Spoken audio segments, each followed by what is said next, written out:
What issues do you have any issue whatsoever with someone being transgender? No, I don't have any issue with that. What I have an issue with is that I don't like to see the postmodern neo-Marxists use the transsexual issue as a lever for pushing forward their political nonsense.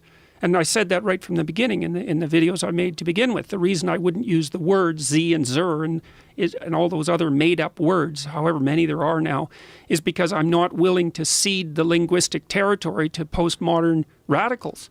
I'm not doing that. And they say, well, we're doing it on behalf of the oppressed transsexual people. And I think, yeah, well, that's what you say, but there's no reason I should believe that. I don't believe anything you say. I think you're contemptible, cowardly, ideologically motivated, cult-like corrupters of the youth. So why would I use your language?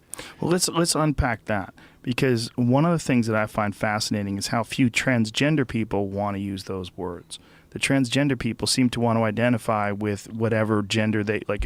If you are a male to female transgender person, you would prefer to be called a she. Right. Like Caitlyn Jenner, right? Right. And pretty much everybody calls the artist formerly known as Bruce Jenner Caitlyn Jenner, right? That's just, it's like if you had a look at how many people just openly accept that, it's pretty well accepted, right? Mm-hmm.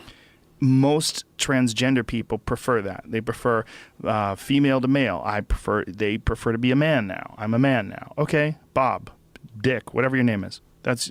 There's not a lot of Z-Zer talk. Well, maybe I'm out of the loop. No, you're not out of the loop. The other thing is those are all third-person pronouns. It's like I'm not going to call you a third-person pronoun while we're sitting here. I never would. If I'm referring to you when I'm talking to someone else, call their name, right? Well, I could use your name. Right. I might use he then, right. But I don't know. Well, it's right. just all of it is palpably absurd.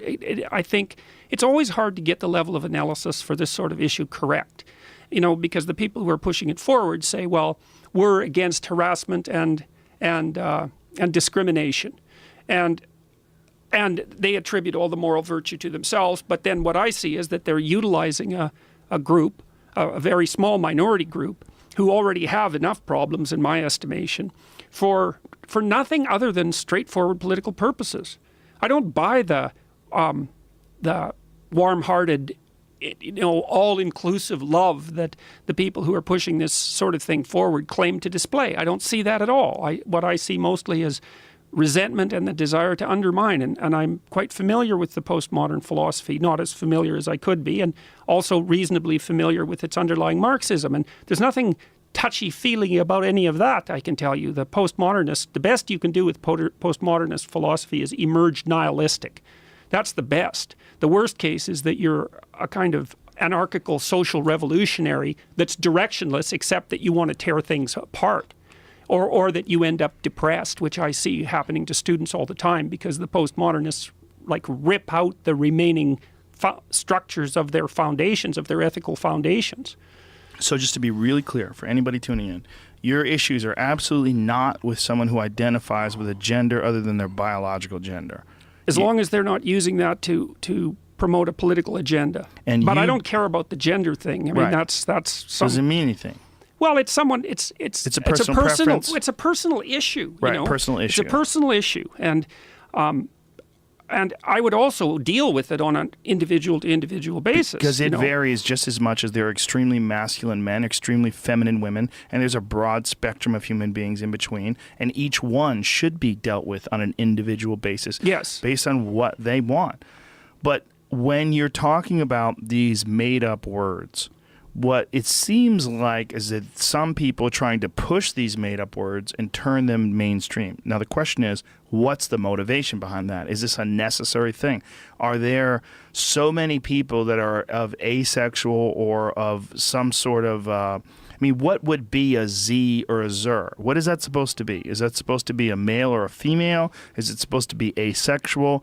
Or is it supposed to be a nonconformist? What is it? Well, it's supposed to be someone whose gender isn't specified, right? Who's neither male nor female, right, or maybe they say technically in the policy guidelines is anywhere or nowhere on the spectrum, and that's actually in the policy guidelines in Ontario. Anywhere or nowhere, right? And the nowhere, I mean, these are policies that are going to determine law, right? That within which the law is going to be interpreted. I don't even know what nowhere on the spectrum means. I don't understand what that means. Doesn't mean So- anything. It's well- nonsense. It's nonsense.